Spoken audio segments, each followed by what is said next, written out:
Didn't really want to accept responsibility or didn't want to work too much harder to get somewhere. Sleeping on the streets. Not very intelligent. Lazy or Never showering. Wanted everybody to take care of them. Badly dressed. And Volatile. It's really not that big of an issue. I guess I thought homeless people were just not taking advantage of the opportunities they had in life, and they were kind of losers. That's not really what I discovered.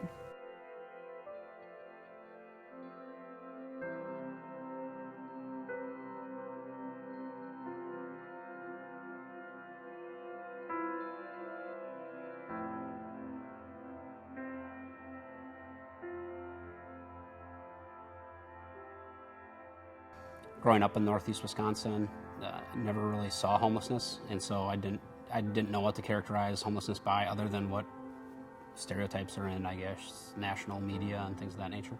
So I really didn't know very much, and I certainly didn't know how much I didn't know until I got involved in the project.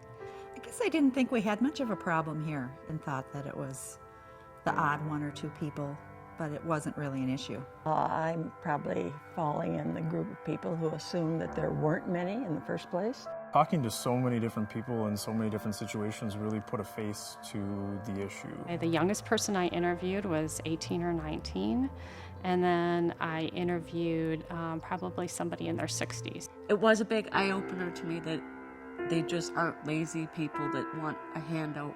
There was no one age or race or gender that I saw. There was a wide variety of different people. Besides a different set of circumstances, could be you or I, really. These could be you or your neighbors. They were people that looked like you and I. I'd say for the most part, the people I interviewed, whatever their core problem was, and sometimes it was a couple of things, they were willing to stand up to it and try to do what they could to change things. Very few of those people want to be in that situation for any length of time, and many of them are trying to get out of it to the very best of their ability. I experienced these people as more courageous. They were actually inspiring. That they actually want help and really need the help.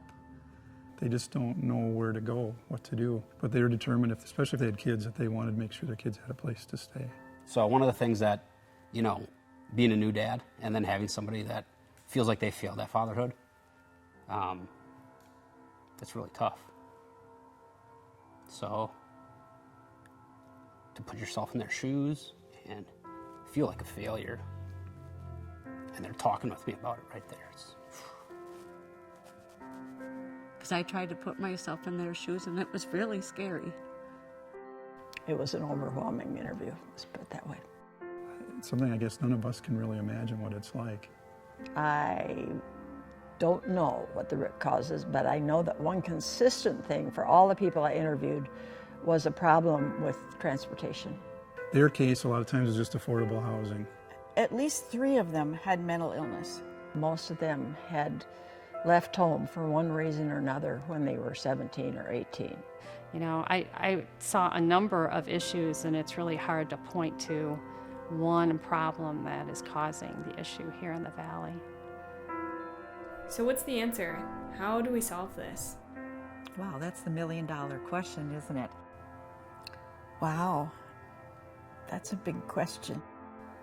I don't know what the answer is. Because this is a multifaceted problem. There's not just one thing that you can do that's going to improve all of these people's lives. And so I think the whole community has to rally behind it, right? I mean, churches, you name it. There's tons of civic organizations in this community. And just a recognition. We have this honest dialogue. We know what the facts are. And then now it's our choice. Do we do anything about it? I think we have to be engaged. I think we have to realize that there is an issue, there is a problem here. I really think that we need to continue as a community to talk about this kind of issue, because I think that a lot of people don't think that it exists, and if we don't talk about it, we're not going to be able to find solutions for it. I don't have the answers, but I see there's a lot of caring people that are working on it, and that makes me feel really good about this community.